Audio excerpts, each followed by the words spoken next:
Olá, amigo! Seja bem-vindo ao nosso programa Apocalipse, Medo ou Esperança?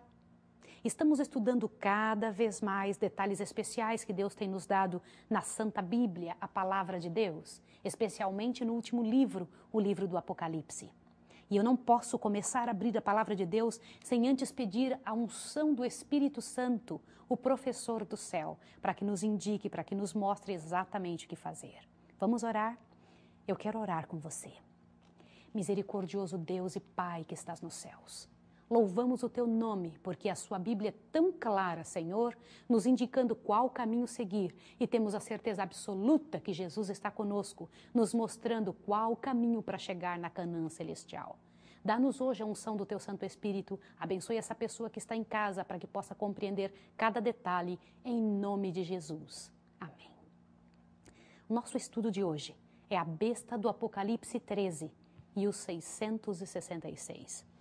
Em estudos anteriores, identificamos o remanescente fiel de Deus sob o símbolo da mulher vestida de sol. Você se lembra? Mas vimos em outros estudos que há uma luta entre Cristo e Satanás e que este último tem seus instrumentos pelos quais atua. Levando em conta que Paulo diz que os instrumentos do anticristo se disfarçam como apóstolos de Cristo e como ministros de justiça, devemos esperar uma surpresa quase incrível ao descobrir quem é o anticristo. Tão incrível que só identificamos porque Deus é que tira o disfarce. Mas se algumas dessas descobertas nos são dolorosas, recordemos que o Senhor atua como cirurgião. Ele só fere para salvar. Por isso é que Jesus disse que suas profecias estão destinadas a nos dar mais fé. Queridos, em Apocalipse 13, nós encontramos o anticristo seria um personagem de origem cristã. Mas vamos ver o que, de acordo com as revelações de Paulo, onde se estabeleceria o anticristo produzindo apostasia. Abra sua Bíblia em 2 Tessalonicenses, verso 2. Você vai encontrar 2 Tessalonicenses, capítulo 2, algo muito importante. Abra sua Bíblia para que você possa compreender. Ninguém de maneira alguma vos engane, pois isto não acontecerá sem que antes venha apostasia e se manifeste o homem do pecado, o filho da perdição. Veja bem o verso 4. Ele se opõe e se levanta contra tudo que se chama Deus ou é objeto de culto, de sorte que se assentará como Deus no templo de Deus, querendo parecer Deus. O que você acabou de perceber? Nesse verso que nós lemos, a Bíblia nos diz, através dos ensinos de Paulo, o Senhor Deus está nos dizendo que este poder do anticristo se assentaria num trono aqui na terra, num mundo cristão, parecendo Deus, como se fosse o próprio Deus. Evidentemente, a cristandade o teria em grande reverência e seria o centro da religião cristã. A profecia do Apocalipse 13 revela de quem se trata. Abra sua Bíblia em Apocalipse 13 e vamos dar uma olhadinha nos detalhes que ali traz. Eu sei que você estava curioso para saber a respeito disso. Que detalhes dessa primeira besta simbólica nos permite localizar geograficamente a sede da besta? Antes de você ir para Apocalipse, que eu vou te pedir Apocalipse 17, veja primeiro Apocalipse 13. Olha o que diz aqui. E eu vi subir do mar uma besta que tinha 10 chifres e 7 cabeças, e sobre os seus chifres 10 diademas, e sobre as suas cabeças um nome de blasfêmias. A besta que vi era semelhante ao leopardo, e os seus pés como de urso, a sua boca como de leão. O dragão deu-lhe o seu poder, o seu trono e grande autoridade.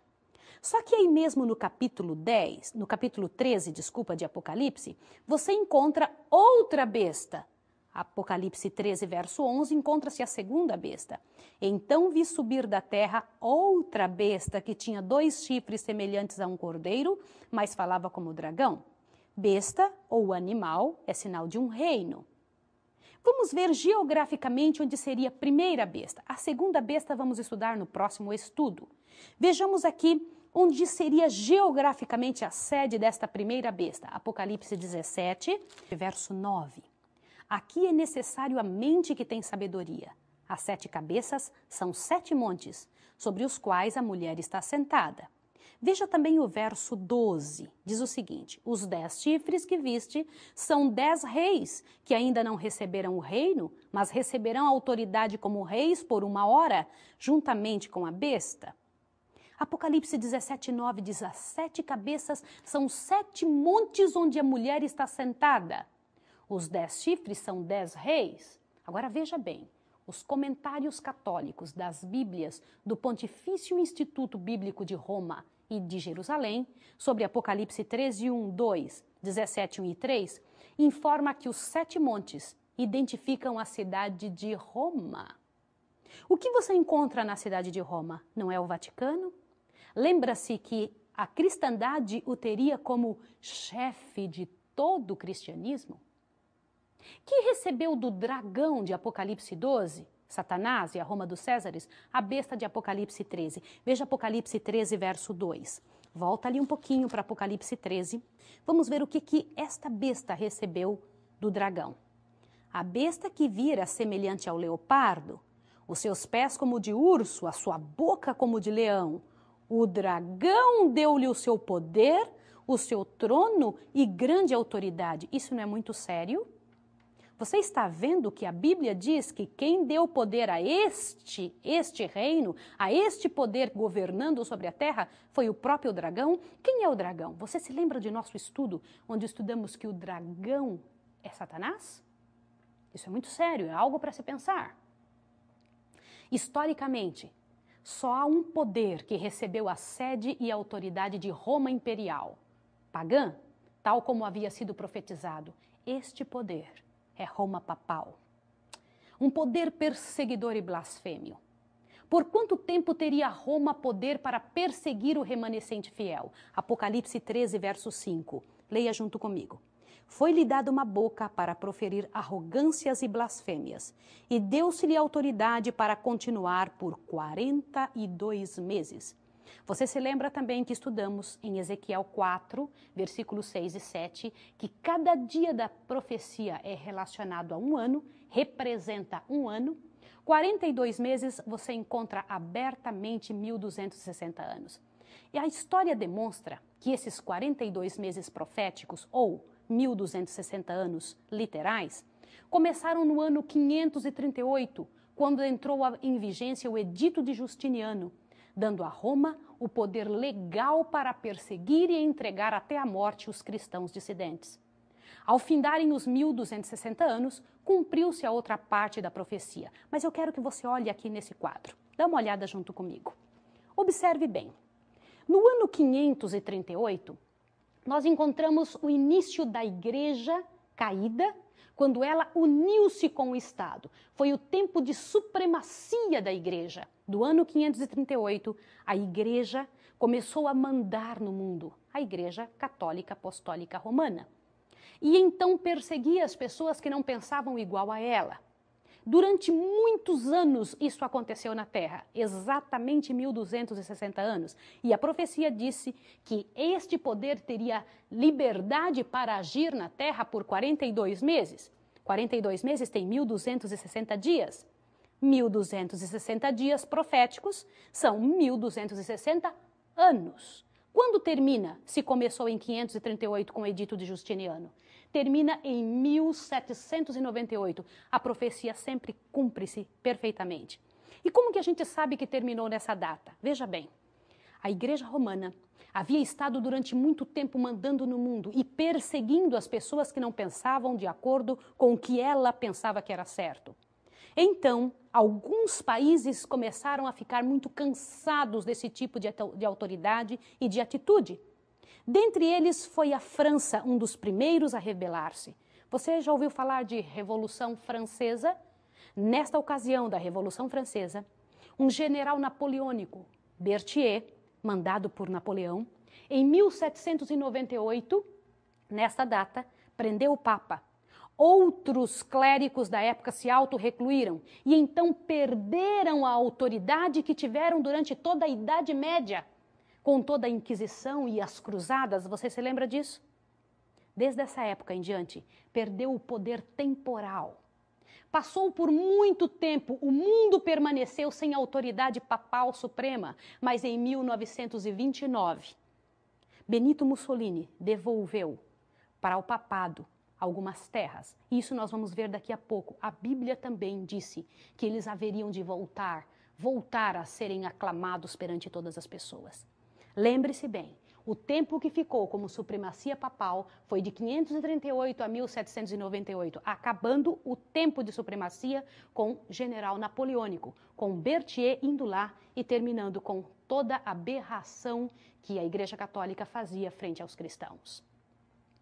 Além de perseguir, que faria essa besta do anticristo? Apocalipse 13, versos 5 e 6. Eu vou ler com você.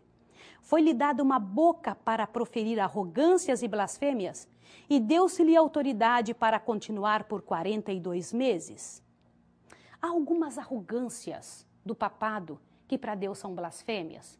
E antes de continuar, eu tenho que lhe pedir desculpas se por acaso você não tinha nunca pensado a respeito disso. Nossa intenção não é magoar você.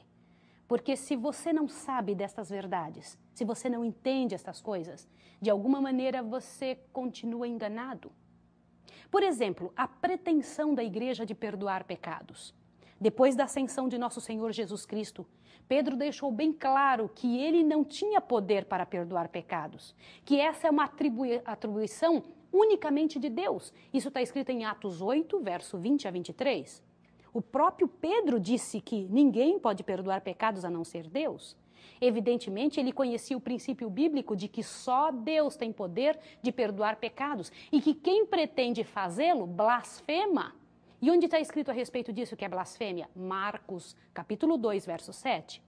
Outros exemplos, ao fazer-se chamar-se Santo Pai ou Papa, adotou um nome que corresponde unicamente a Deus.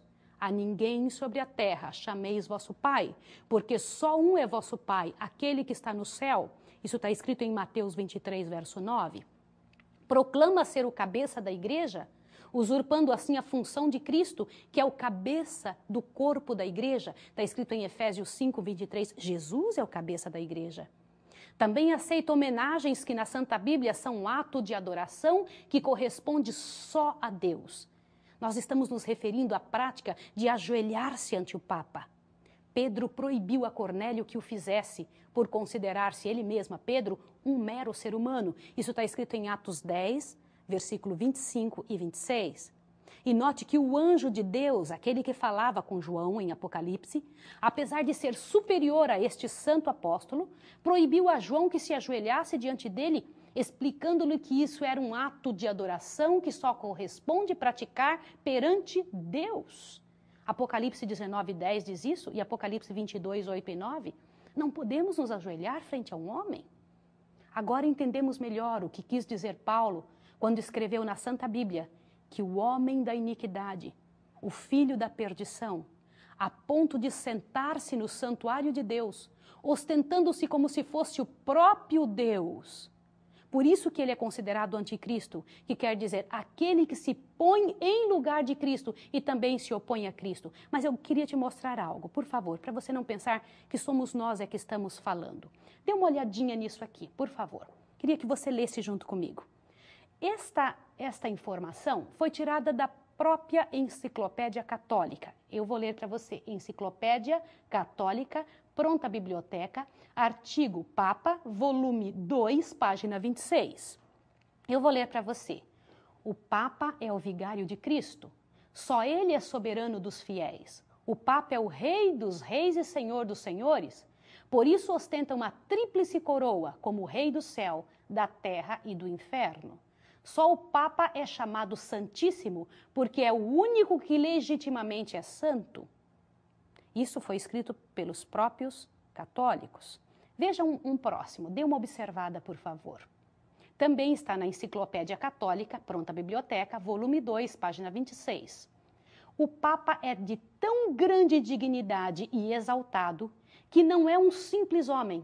É como mesmo Deus, o vigário de Cristo na terra. Você sabe o que significa a palavra vigário? Vigário significa no lugar de.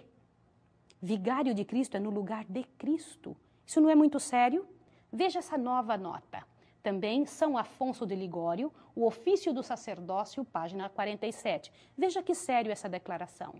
Em verdade, não é exagerado dizer que, em virtude do seu ofício sacrossanto, os bispos e sacerdotes são outros tantos deuses na terra, porque só o que somente Deus pode fazer, que é perdoar pecados, o sacerdote o faz também, por delegação de autoridade dada pelo Papa perdoando os pecados. O que você entende disto? Dê uma olhada em mais um detalhe, por favor. Enciclopédia Católica, Pronta Biblioteca, volume 2, página 26, neste mesmo artigo sobre o Papa. O Papa é de dignidade tão sublime e suprema que, falando com propriedade, não tem sido estabelecido em algum grau de dignidade, senão que completamente foi posto na maior cume de todas as dignidades. Ele é como Deus na terra. Você não acha isso sério demais? Que número calculado de um título atribuído a si pelo papado serve como outro elemento identificador da besta? Apocalipse 13, verso 17 e 18, eu vou ler com você. Veja bem. Para que ninguém pudesse comprar ou vender, senão aquele que tivesse o sinal ou o nome da besta ou o número do seu nome.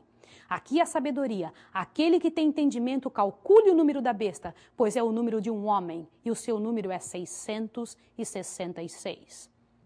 O idioma oficial do papado é o latim, a língua dos romanos. Todos sabemos que os números romanos são letras. Os números que usamos são arábicos, provenientes dos árabes. Um dos títulos exibidos pelos papas em sua maneira de se apresentar ao mundo é Vicarius Filii Dei, que significa, na língua latina, significa vigário, filho de Deus. E a gente já sabe que vigário significa colocando-se em lugar do Filho de Deus. O Apocalipse diz que o número 666 é o número do seu nome. Calculando o valor numérico das letras desse título papal, temos o número 666. Veja comigo, venha cá, dá uma olhadinha nesse quadro, para que você possa ver. Vicarius Filii Dei. O V significa 5. O I, 1, é o valor numérico das letras em latim. O C é o valor numérico de 100. A não tem valor algum, R também não. O I equivale a 1. O V equivale a 5 e o S não tem valor. O F equivale a 0, o I equivale a 1, o L equivale a 50. 1 equivale a 1, o outro 1 equivale, I equivale a 1. D, o valor numérico é 500, o E, 0, o I, 1. O que você acabou de ver? Se você somar os números da letra de seu nome, você vai encontrar 6, 6, 6. Isto não é uma outra coisa séria que você acabou de observar? O que você acabou de descobrir? A ferida de morte. O que ocorreu com uma das cabeças, o Monte do Vaticano, em Apocalipse 3, 13, verso 3 a 10. Apocalipse 13, verso 3 a 10. Veja o que diz aqui. Então vi uma de suas cabeças como golpeada de morte, mas a sua chaga mortal foi curada, e toda a terra se maravilhou seguindo a besta. Verso 10. Se alguém deve ir para o cativeiro irá. Se alguém deve ser morto à espada, necessário é que a espada seja morto. Nisto repousa a perseverança e a fidelidade dos santos. Uma de suas cabeças como golpeada de morte. No ano de 1798, ao terminarem os 1260 anos de poder perseguidor, ou seja, do ano 538 a 1798, ou seja, 1260 anos, o general napoleônico, como acabamos de dizer, chamado Berthier, fez uma ferida mortal no papado, anulou o Código de Justiniano, desapropriou o papado dos 5 estados que tinha no centro da Itália e tirou-lhe os poderes temporais. A ferida foi tão profunda que parecia que o papado não se recuperaria mais dela.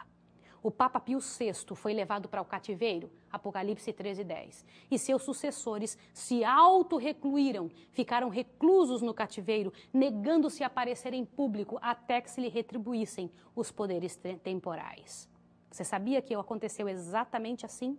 Dê uma olhadinha aqui nesse quadro para que você possa ver, para que você possa entender. Vamos dar uma olhadinha? No ano 31 começa o início da era cristã. A Igreja do Senhor Jesus Cristo estava em plena vitória nessa época. Só que a igreja foi altamente perseguida do ano 31 até mais ou menos o ano 321. Então, quando a igreja começou a receber muitas influências externas e a igreja de Deus que estava em ascensão começou a cair, ficaram apenas alguns restantes, alguns dissidentes, um pequeno remanescente do povo de Deus. No ano 538, a igreja pervertida começou então um tempo de terror sobre a terra. Nessa época, a igreja de Deus estava no deserto, ou seja, escondida. O tempo de supremacia papal, que começou com o Edito de Justiniano, foi até o ano de 1798, quando a ferida mortal foi dada no papado, nessa besta do Apocalipse 13. Quando então terminou o tempo de 1260 anos, ou seja, o tempo da Idade Média. Nesta época, de 1798 a 1929, a igreja ficou sem grande poder pela terra. Os sacerdotes se auto-recluíram porque não havia poder na mão do papado. Mas em 1929, com a concordata que houve, Benito Mussolini deu de volta os estados que foram retirados do papado no ano 1798, e então, desta época em diante, o papado tem saído por todos os lugares do mundo, mostrando sua face. E como a Bíblia disse, a terra se maravilhou seguindo a besta. Que viu São João que aconteceria com a ferida mortal? E que faria a humanidade? Apocalipse 13, verso 3. Então vi uma de suas cabeças como golpeada de morte, mas a sua chaga mortal foi curada, e toda a terra se maravilhou seguindo a besta. Queridos, vocês lembram, em 1929, Benito Mussolini assinou a célere concordata com o papado, dando-lhe os 44 hectares que hoje constituem o Estado do Vaticano, recuperando-se assim o poder temporal dos papas, agora com status de rei. Desde aquela época voltaram a mostrar-se em público com poder e popularidade crescentes, fazendo viagens e sendo aclamados por multidões, inclusive em países protestantes como Estados Unidos da América, em outro bloco comunista e mesmo em Nações Unidas. Quem são os que adorariam a besta? Apocalipse 13, verso 8. Eu vou ler com você. Diz o seguinte: e todos os que habitam sobre a terra a adorarão, esses cujos nomes não estão escritos no livro da vida do Cordeiro, que foi morto desde a fundação do mundo. Ao adorar a besta, também se adora o dragão, do qual é instrumento, e de quem recebe o seu poder. Não estar inscrito no livro da vida significa estar perdido. Por isso é que nosso Senhor Jesus Cristo disse que, por cima de qualquer e toda alegria, deveríamos regozijar-nos, porque nossos nomes estão escritos no céu.